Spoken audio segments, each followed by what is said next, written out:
too late. Now family, we the ones who gotta delegate. Get that money in the power, never be fake. Stick to cosign for 3. What did he say? Create jobs, support our own.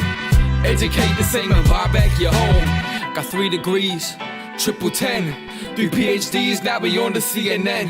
DBTV, let's talk about negligence. Ignorance is bliss, but we can turn it to intelligence. Believe none of what you hear, half of what you see. Let's break it down here on Dr. Boyce TV. Here we are. Good afternoon, everyone. Welcome to another episode of the Great Black Speakers Podcast, where we connect through conversation. I am your host, Lawrence Watkins. I am the founder and CEO of Great Black Speakers Bureau. I'm also the president and chief operating officer of the Black Business School. So today we have a very special guest, a longtime friend of the Black Financial Channel. We're here with Mr. Ace Chapman.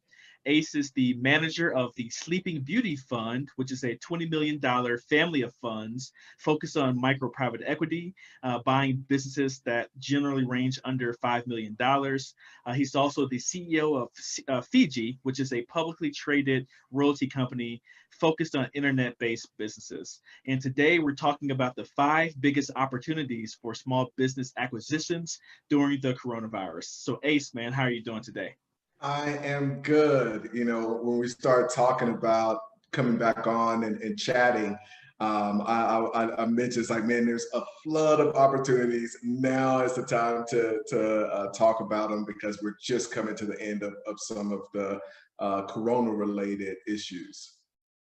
Yeah, man. Well, let's just hop right into it. So, of course, you've taught a master lecture within the Black Business School, and we'll link to that beneath this interview. But you are the master when it comes to small business acquisitions. And I know most of your acquisitions, you target are under $5 million or, $2 or $3 million, that type of range as well.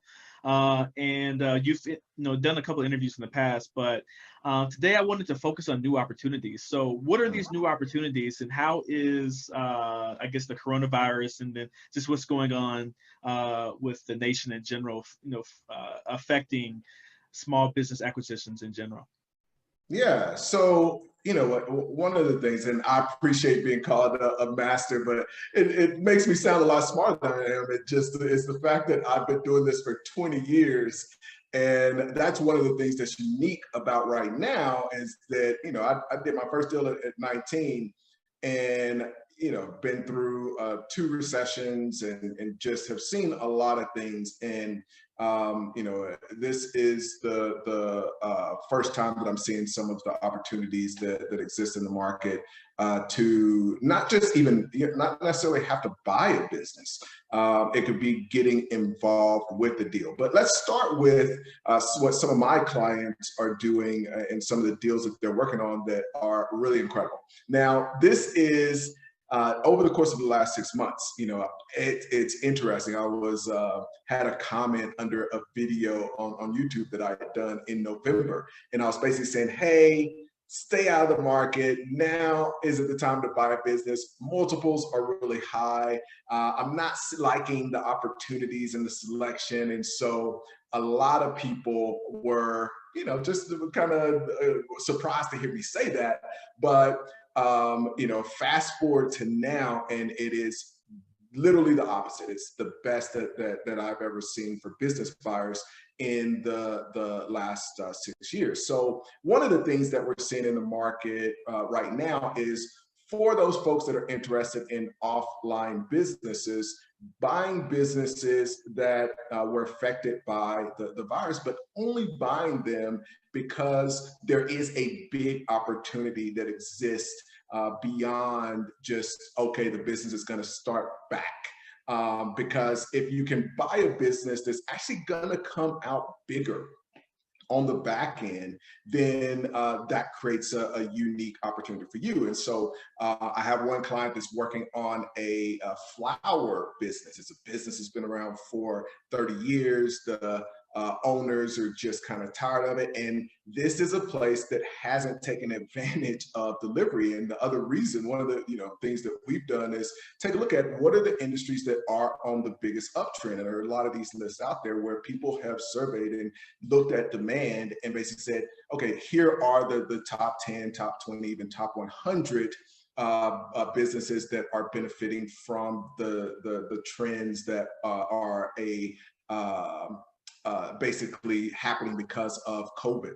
And one of those businesses that's benefited greatly is the flower business. Since people aren't able to travel when there's something big, there's a wedding or there's, some big event, they're not able to see friends even for birthdays and things that they would do.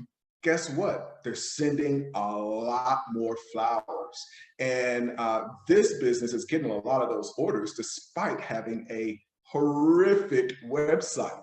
So not only is this business still doing well, they want out, there are no buyers in the market, but in addition to all of that, they aren't taking advantage of everything that's happening right now. So those are the kind of opportunities that we're seeing. The other beautiful thing about that is we structured that deal, and actually my number 2 big trend is SBA. So we'll talk specifically about what's going on there. But we basically worked this deal where the client,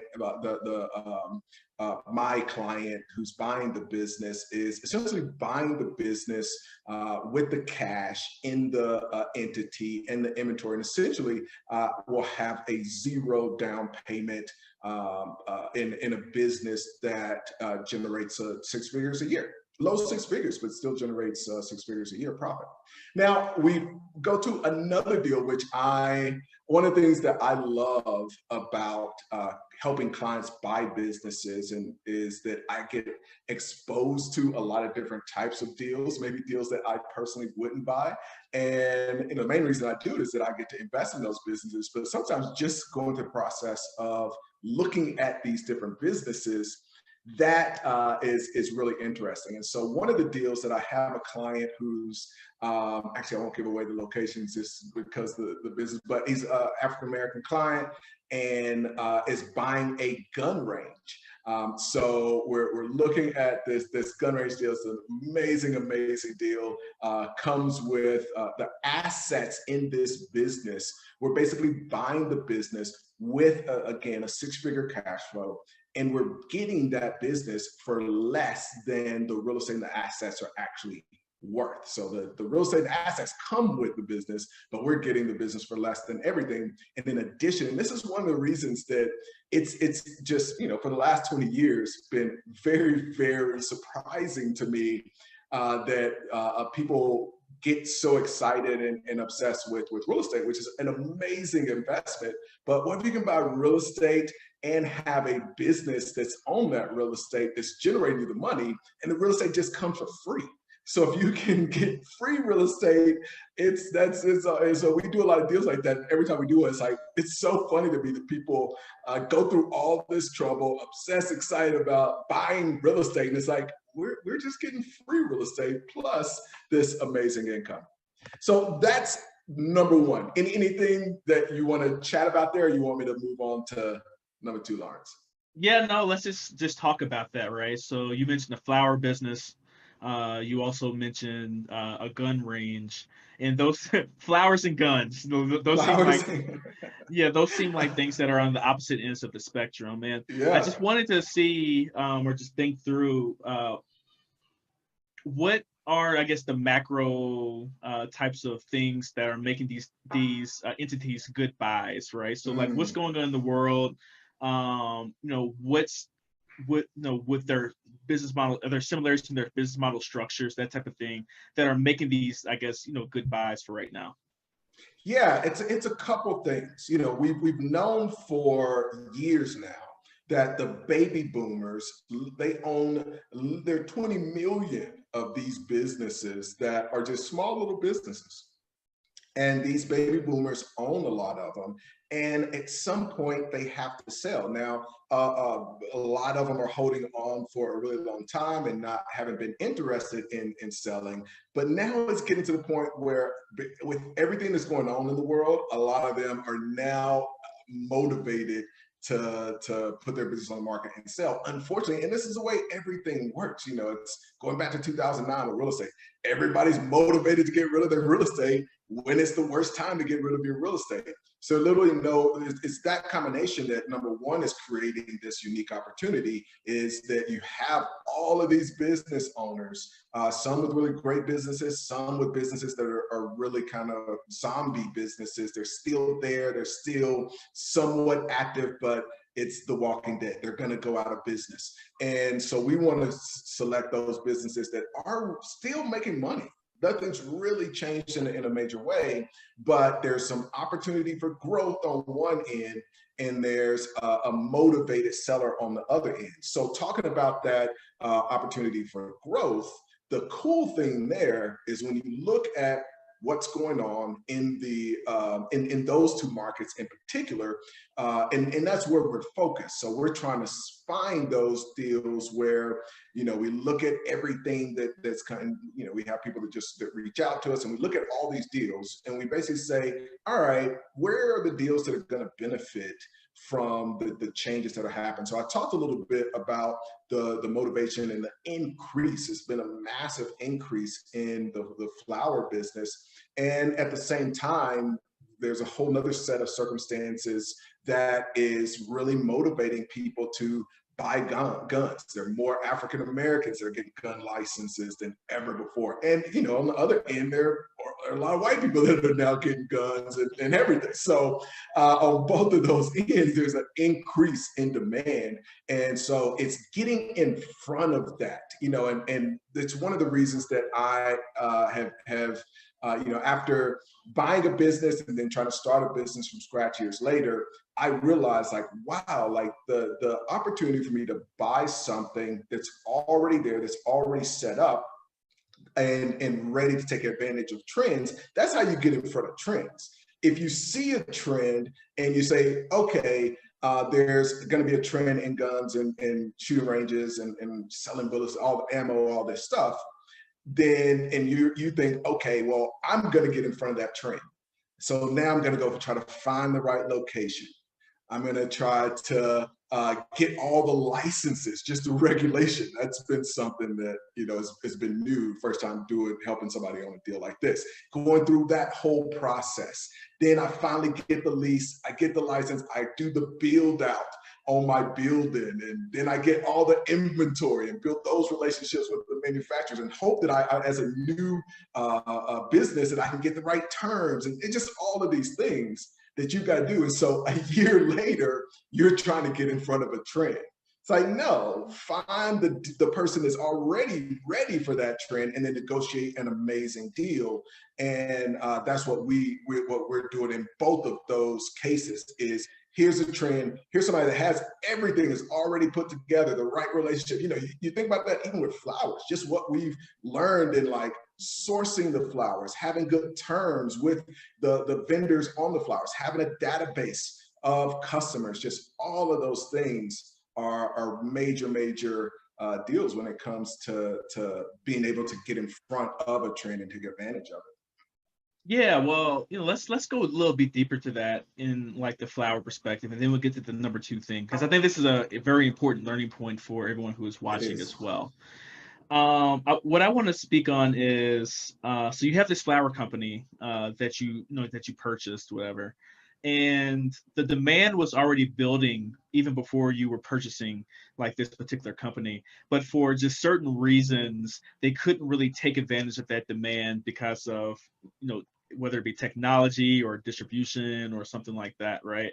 So from an even more fundamental perspective, how are you adding value to remove that bottleneck to start taking advantage of that demand, let's say in the flower business, for example? So is it just the creation of a new website? What does that look like for you? Yeah. And this gets to the crux. I think it's one, and that's such a great question, because this is at the foundation of what we do as business acquisitions specialists as opposed to entrepreneurs. It's a very different thing, because I think that most entrepreneurs think, why would any business owner that has this kind of potential not take advantage of it? And, you know, I just have an endless number of stories, but one of my favorites is when I, as an African-American man, bought my first tanning salon. And, you know, it ended up buying 5 because I realized like, hey, I can kill it in this business because of some things that were happening at that point. But in the first one, I'm talking to the lady, you know, I walk into a tanning salon, first time I've ever been one in my life. And last thing I'm thinking is I'm really going to buy it. It's like, okay, let me just see what's going on. Talking to her, and we kind of get a wrapping up, and she's like, I'm asking her about our customer database. Do you have a database of customers? She says, yes. I'm like, okay, great. How many people? Let me look. I don't really look at it that often. We pull up the computer. She pulls it up. 14,000 people. Emails, phone numbers, mailing addresses. I ask her like, okay, great. How often are you messaging these people? And she's like, I don't do that. And I'm like, well, not just text messaging. I'm saying like any form, like calling, sending a mailer, like how often do you do anything to contact? And she's like, nah, I don't do any of that. It's like, I don't want to bother my customers. I'm like, so you've never contacted any of the people that are in this database? And she's like, no, never. And so I literally moved her out of the way of that computer, wrote up a contract right there, and printed it out, and we signed it. So the first time I ever walked into a tanning salon, I bought it. And it's because of that. And so ever since then, I've just seen like, it's not a matter of, oh, what's keeping them from taking advantage of these easy, like that's literally upload the emails, type something out and press send. There's not a impediment. Sometimes it's just their way of doing business. And it's great because they've got some other skill sets that they've used to get the business to a profitable standpoint. The other point that's important is that we buy the business based on today's income. So we like to buy businesses at, it's interesting. We like to buy businesses, and this has been over the last probably 8 years, I like to buy businesses at a 3 multiple. What that means is that if the business is making 100,000, we want to buy it for no more than 300,000 in profit. In profit, cash flow profit. And what we want to do then is get a loan and get some owner financing for that 300,000, so that our 100,000 is, you know, maybe 30,000 is going to the service of debt, 70,000 is for us. We don't have any cash. It's an infinite return. So we're buying the business based on that. Everything that we're doing to grow the business or get in front of the trend is just a bonus on top of that. So we want to have those opportunities there to be able to test things and grow things, but we're not buying the business based on the fact that it's going to get that. Now, here's what's cool about today is that right now, the multiples, when I'm talking about the deals, I've got one client that just bought a deal at a 1.2 multiple. That's a third of what we would have bought that business for 6 months ago. Like a third. I have another buyer that's buying a business in a different industry where the multiples are typically 5, and he's getting it at a 2.5. So it's 50% of what the real value is. And that's the starting in the 2.5, that's the starting. So we may get that to 2 or below. So we're talking about doing deals that are a combination of things. We're buying it. All we care about is the income that's coming in right now. That's great. We're going to get an amazing return. We're getting it cheaper than what we would otherwise. Then we're using leverage to get it with a low down payment. In the case of the gun range, literally getting more assets than what we're buying it at that multiple for. And with a combination of all of those things, then we say, okay, well, let's also make sure that it's in an industry that's going to grow. Now, in both those cases, there are some things that can be done, but I wanted to set the stage before just saying the reason that. So it's great that you have that, because none of this stuff existed 6 months ago, but it's now we're at the frosting level. You know, this is the frosting on the cake, is that now we can look back, look at all the hundreds of deals that are being sent to us and say, Flowers there's some potential there. It's on the top list of growing businesses because of COVID. Oh, okay, guns, it's growing because of all the unrest, the civil unrest that's going on. So we can then cherry pick and say, we're going to be able to buy this business because the whole, a rising sea raises all ships, I think they say. Gotcha. Well, let's continue to talk about that in a second. So you mentioned the flowers and the guns. We're going to get to your next point in here in one moment. But before I do, just want to remind everyone I'm here with Ace Chapman. Ace is the manager of the Sleeping Beauty Fund, which is a $20 million family of funds focused on micro private equity, buying businesses usually under $5 million. He's also the CEO of Fiji, which is a publicly traded royalty company focused on internet-based businesses. And today we're talking about the 5 biggest opportunities for small business acquisitions during the coronavirus. So if you guys like what we're talking about today, like the information that Ace is delivering to you guys, please make sure you press the thumbs up button. We really appreciate you for doing that. Please share this video with friends and family, as well as subscribe to the Black Financial channel if you would like to receive more interviews and content like what we're producing today here with Ace Chapman. And you can find out more about Ace at acechapman.com. That is acechapman.com. And a link after this interview will be in the description bar of YouTube as well. So Ace, let's talk about the next thing. So you mentioned guns, you mentioned flowers, like what's next? And I will second that on the like button. Be sure to hit the like button, because this is something that I don't hear a lot of people talking about, just being real. Like, we're out there doing it, and I just don't hear a lot of people talking about these opportunities that are unique. And it's an opportunity for us to start buying up our communities like right now. People are more motivated than they've been. So the second big opportunity is SBA. So I mentioned that on one of the deals that we're closing right now. And it's just, I have never been a big fan of SBA over the years, because there's just the downside of all of the headache that you have to go through to get approved. Then they charge you, in the past, they've charged a really high interest rate. They've required outrageous liens against all your assets. So it's just been this big headache, and it takes too long. And so when you're trying to close a deal, well, all of that is out the window. They are trying to get money to work. So if you are someone that has a good credit, the easiest SBA loans to get are on deals that are already in business. This is another one of those things where we think, oh, it's tough to raise capital. And it's because we're going into a bank saying, hey, I want to get access to $100,000 because I'm going to start a business. And no smart person wants to make that investment. We know that as somebody, you take something like the Shark Tank. We know that any one of those sharks, if they just attach their name to that business, it's gonna make some amount of money. You know what I mean? Like, regardless of how good the business is, how crazy it is, it can be the dumbest idea ever, it's gonna make some money. But they understand that, man, even with my name, starting something from scratch is immensely risky. And the odds are that, again, even with my name, it's going to fail in the long run. So that's all the bank is saying.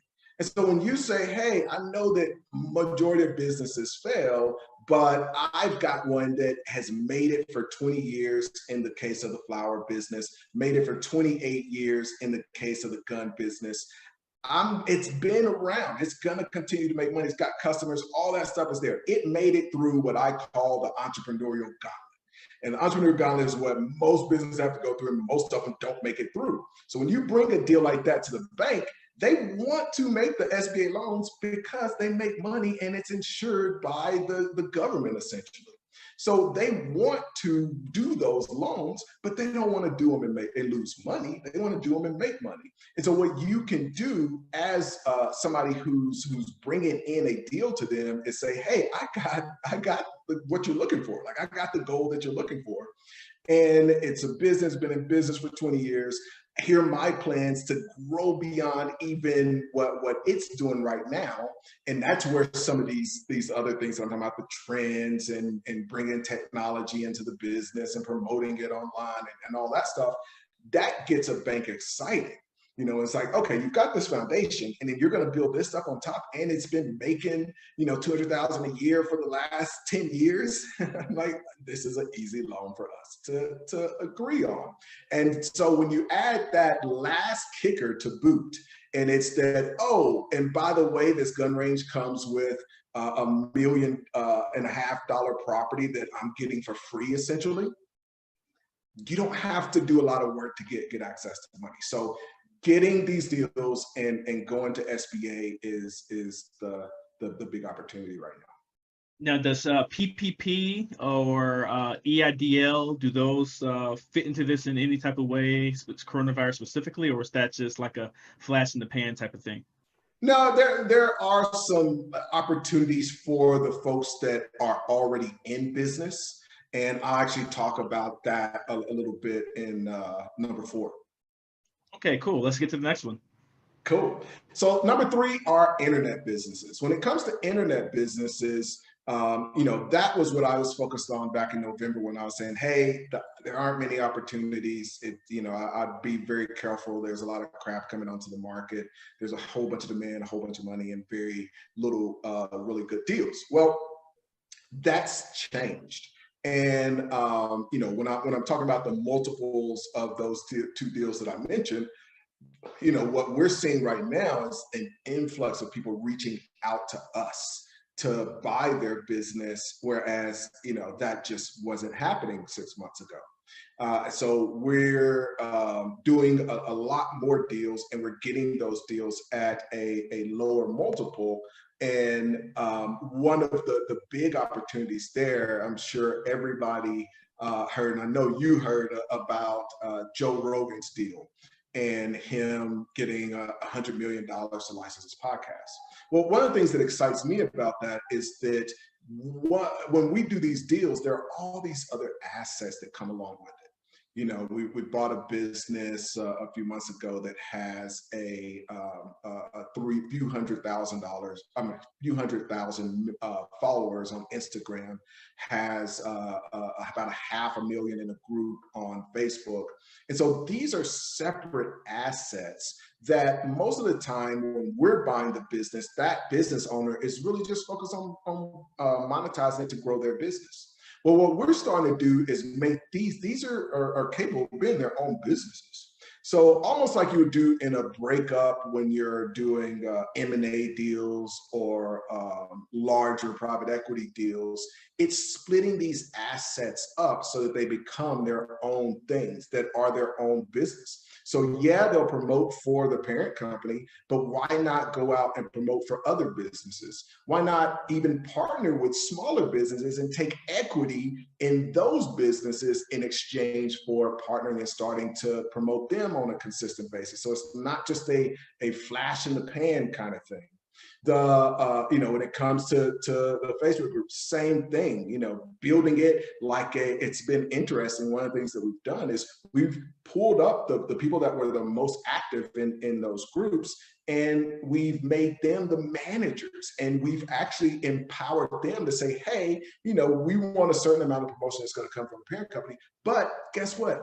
You're going to get 50% of whatever you bring in, because that generates a whole new business. Now we have a separate asset that we can go to the market and sell. And within that asset, we can actually have a contract still with the parent company that says, hey, when you take over this business, we already have this long-standing contract that, every other day there's going to be a post that says these specific things about the products from this company. It's a really powerful strategy. And it just goes on to all of these different medias, the podcast and all that. And it's really interesting to me that, a lot of people spend a lot of their life energy and their time and their focus, again, trying to build all of this stuff from scratch. Not only they're now, because of media, which is this huge opportunity, But not only do they have to build their business from scratch, they have to basically build a media company from scratch as well at the same time.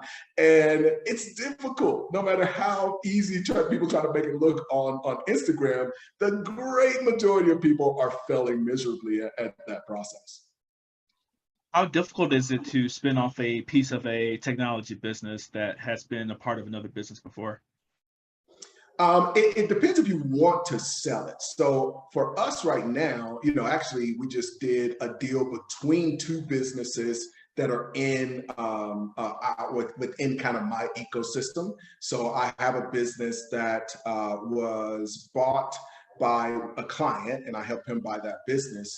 And then, and actually, man, so I'm glad you asked that question. Like, there's so many examples, but we had a guy who bought a business, and included in that business was a random TikTok, which I've never even used. But there was a random TikTok that the guy who started the business had built up and wasn't doing anything with. He included it in this business, and it was we basically did a deal where the person that could benefit from it bought it from him. Now, another better scenario, which is why I kind of quickly went through that one, came to mind. So we're doing a deal right now where somebody who again, as a client, they did a deal, bought a business. And this business is basically it's in the business of taking quotes from very popular people on social media. And there's a software that takes those quotes and puts it automatically on t-shirts and everything from Teespring and places like that, where you can just put it on the mug, but the software does everything automatically. It then targets the followers of that person. So amazing software, amazing business. And so that was the business. So guess what we did? We said, okay, this is going to still be a business. Let's take this software out. This becomes its own agency of a business that can now do that same thing for anybody. That's interesting. I'm looking forward to seeing the legal ramifications of that. Yeah. moving forward. Yeah, but that's it. Definitely an interesting example. So what's number 4? Actually, before we get to number 4, as a reminder to everyone, we're here with Ace Chapman. Ace is the manager of the Sleeping Beauty Fund, a $20 million family of funds focused on micro private equity, buying businesses under $5 million. He's also the CEO of Fiji, which is a publicly traded royalty company focused on internet-based businesses. You can find out more about Ace at acechapman.com. That is acechapman.com. And today we're talking about the 5 biggest opportunities for small business acquisitions during the coronavirus. So please make sure you like this video. Please make sure you share, and also subscribe to the Black Financial Channel. All right, Ace, let's talk about number 4. Number 4 is something that most people have never considered. And so I want you to have an open mind even at this concept. Most people don't know that anybody essentially can be an investment bank and do a lot of the things that an investment bank does for their local community, their friends, the other entrepreneurs, and all of that. Now, it doesn't take having a bunch of money. It doesn't take being a particular huge expert. It does take knowing the deal that you're going to get involved with. So the reason that this is an opportunity right now is there are a ton of assets that are basically lying dormant and not being used. And there are a lot of business owners that also need capital and access to capital. And so what we do a lot of people think that private equity is just buying a business, but private equity is literally doing things in the private arena. So mutual funds, hedge funds, all these other funds, they invest in publicly traded assets. What we do that's different is we look at private businesses and we figure out how do we do things that will help them. If they do want to sell, how do we help them sell? If they do need access to capital, then how do we do that as well? And there are a lot of ways to do this, but one of the simple things, and I did a video with a brother down in Atlanta who used this strategy I call the financier strategy. And it's finding businesses that you know something about and using arbitrage to lend to them. So as we all know, most entrepreneurs do not have good credit. And unfortunately, there are some really great businesses that should make it through everything that we're going through right now. And the business is good enough to get funding, but the owner's credit isn't. And so a lot of those businesses are going to die if they don't come up with a way to access the needed capital to stay in business. So one of the things that we do is we basically use arbitrage. So if you are somebody that has good credit, you can get money at very low rates right now. And it could be 3% or whatever. But there are businesses that would be happy to pay a lot higher rate. It could be 12%, 15%. And the key here is understanding the business. And for me personally, I love having assets. It's just like, hey, I'll do this amount, but this is the asset I have. If you don't pay me, I'm going to loan 50% of what that asset is worth, and then I'll just take the asset. And even though I sell it for 50%, I'm going to get my money. And literally, one of the big reasons that I went into tanning was like financing those other salons and the beds themselves, because it was like, okay, I'll do 50%, and then I'll just come in here and take it and eBay it if I have to. So it's pretty low risk at the end of the day. You still have to manage risk. Now, it's interesting because even one of my clients that I trained to do this, he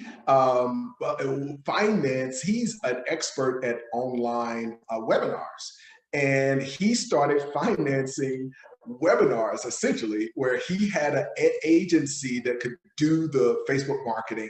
And it was basically like, hey, like, I know what you're going to make from this. I'm going to put up the money. Here's what I'm going to charge. I'm going to give you this loan. And it was cool to watch. And it's an interesting video. And we, kind of break down what he did there. But he didn't start with anything. He raised $25,000. And in that video, we talk about him building this side business that generates $50,000 a year in income profit. Without a dime of his own money. And, we pull up the bank account and everything, because I know a lot of people are just like, no, that's not possible. But, one of the things, one of the funniest things to me is, you can land in every city on the planet Earth, every major city, and you go to look at the largest building here in Colombia, Banco Colombia. That building is just, it's like outrageous. Yep. Like, how many people do y'all have it? Like, why is this building that big? But the second largest building is probably Sura for the insurance, right? Yeah.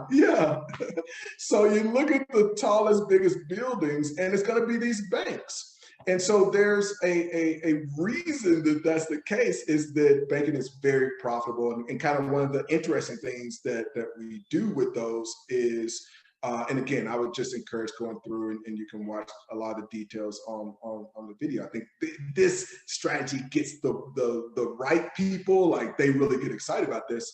But one of the cool strategies is once you make that note, once you do that loan against that asset, what you now have is an asset. That note, once that other person signs and agrees to pay, this is an asset that people buy and sell and all of that.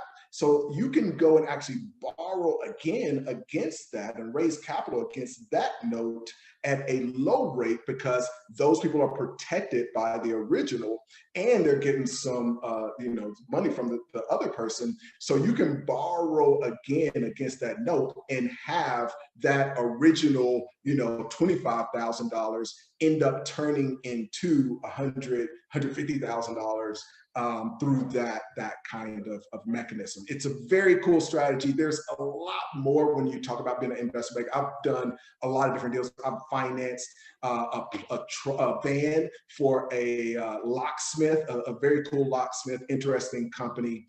and a guy who I ended up helping to buy a locksmith business. He runs it remotely. He's on an island in the Caribbean. He has a series of locksmith companies, and again, and I don't want to take up too much time on this, but one of the cool things with certain businesses is that, going back to the number one, offline opportunities, you can buy some offline businesses and run them like internet businesses. So most of these locksmiths are, basically they're run by mom and pop, essentially. It's like one guy in a truck, and he gets a call and he goes, he unlocks the car, and he unlocks the door of the car, whatever. And then he goes on and gets paid. So what we realized is like, man, like these people are not good at SEO, and the SEO person wins. Like the person that's number one, because you're not looking for like him to come in style. And in fact, most of the time they definitely do not come in style. You want them to show up, you want them to unlock the car, whatever. So it's not like, it's like whoever shows up number one, that's who you're gonna click, call, get the locksmith in. That's interesting. Sam Ovens, he runs the consulting.com, and in his training, he talks about that when he was working with plumbers and hot water heaters. So when when your hot water heater breaks, you're not looking for the best person to come replace your hot water. You're looking for like the person who could do it right now, immediately, right? So it seems like locksmiths is like that urgency factor, right? So whatever's needed in like an urgent type of way. Those tend to be good markets to actually be in long term. Exactly. So you hit the nail on the head. You want people that can come, that can show up really quickly. So, and if you're number one, you're getting a high percentage of majority of the business. And so what we realized was, great, let's buy the number one. Let's basically build a SEO moat around this thing. And then let's go and buy number 4, 5, and 6. We don't really need 2 and 3, but we're going to get 4, 5, and 6 so that we can not only take out the competitors, but now we can be the best response time. So we have access to 4 vans, and it's worked out really, really well. But what I did there was, he didn't have the money for the vans. I financed the vans, and that's been a really cool deal for me. And one of the notes on this is, in all of these, you're taking a little bit of equity as well. So you get the interest. We're talking about the $50,000 that Suresh is making without using any of his own money.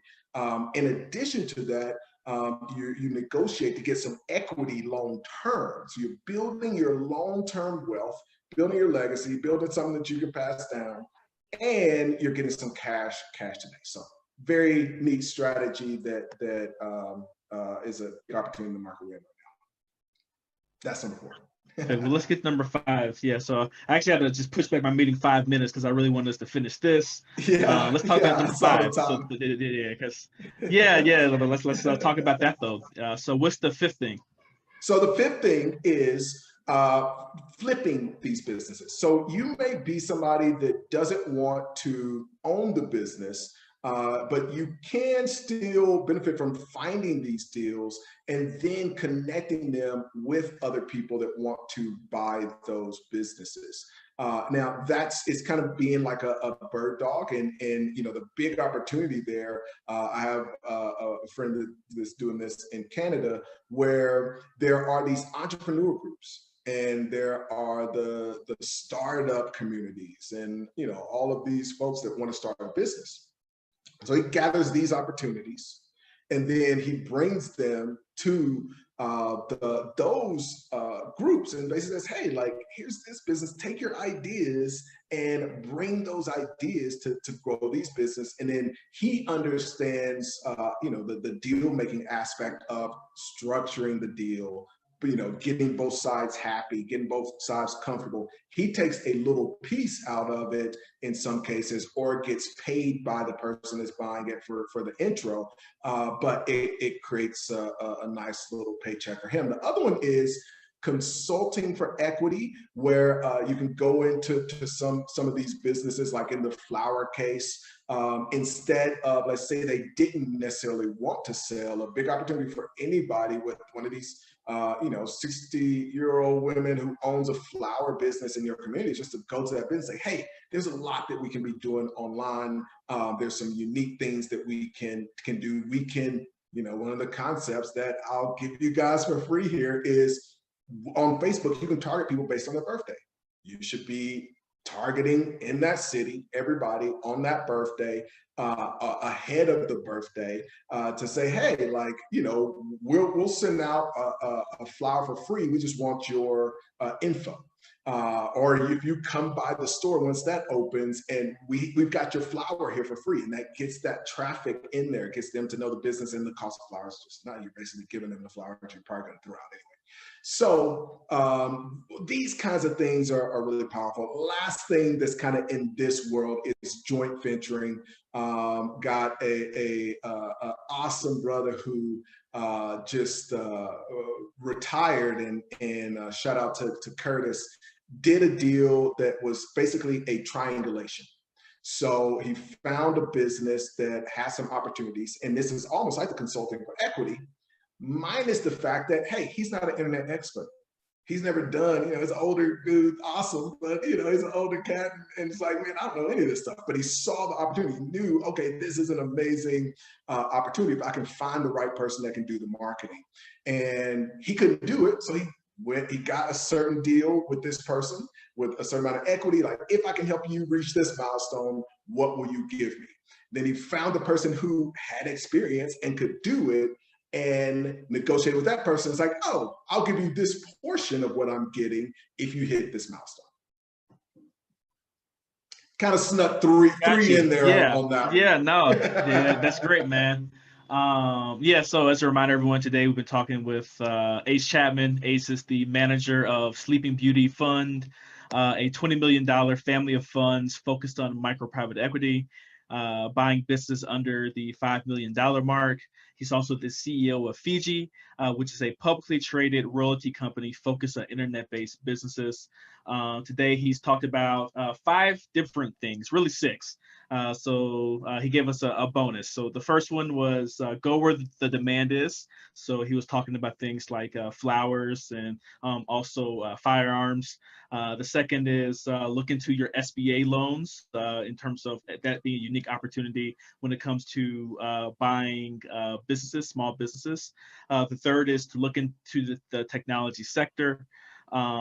Fourth is think about financing, and how can you, as a person, if you have extra cash or know how to go about raising cash, be a financer to a lot of these businesses that are probably going to survive the corona crash, the coronavirus, but the owners may not have great credit or something like that. So you can be that bridge to help them get from point A to point B financially. And the last piece is flipping, and think about how you can go about flipping businesses. And the bonus was JVing and working for equity, or cash or equity, that type of thing. Well, equity in this particular case. So you hit certain milestones as a consultant, or some type of partner, and you get get an equity stake in that business that you are working with as well. So those are the 5 plus 1 things that you can do in terms of opportunities for small business acquisition during the coronavirus. Did I miss anything, Ace? That is it, man. Thanks so much for having me on. Yeah, no worries. And how can people get in touch with you if they want to learn more about your products and services, or be a part of the fund, that type of thing in the future? Yeah, so definitely check out acechapman.com. On Instagram, it's at ace.chapman. And on YouTube, you can search Ace Chapman. There's a lot of information that goes into more details about some of the things that we chatted about today. Perfect. And sorry I couldn't get to your customer questions or your audience questions today. I'm actually running behind for a meeting that I need to get to. So I'm going to go ahead and head off to that. But please make sure that before you get out of here, make sure you like this video, share, and also subscribe to the Black Financial channel for more financial content like what we produce today here with Ace Chapman. So on behalf of Ace, my name is Lawrence Watkins. You guys take care. Be blessed and have a wonderful day. All right. Bye-bye.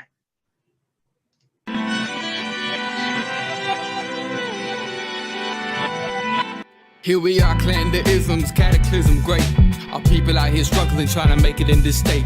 Everybody out here doing it, but we the ones who late. Now family, we the ones who gotta delegate. Get that money and the power, never be fake. Stick to cosign for 3. What did he say? Create jobs, support our own. Educate the same and buy back your home. Got 3 degrees, triple 10. 3 PhDs, now we on the CNN. DBTV, let's talk about negligence. Ignorance is bliss, but we can turn it to intelligence. Believe none of what you hear, half of what you see. Let's break it down here on Dr.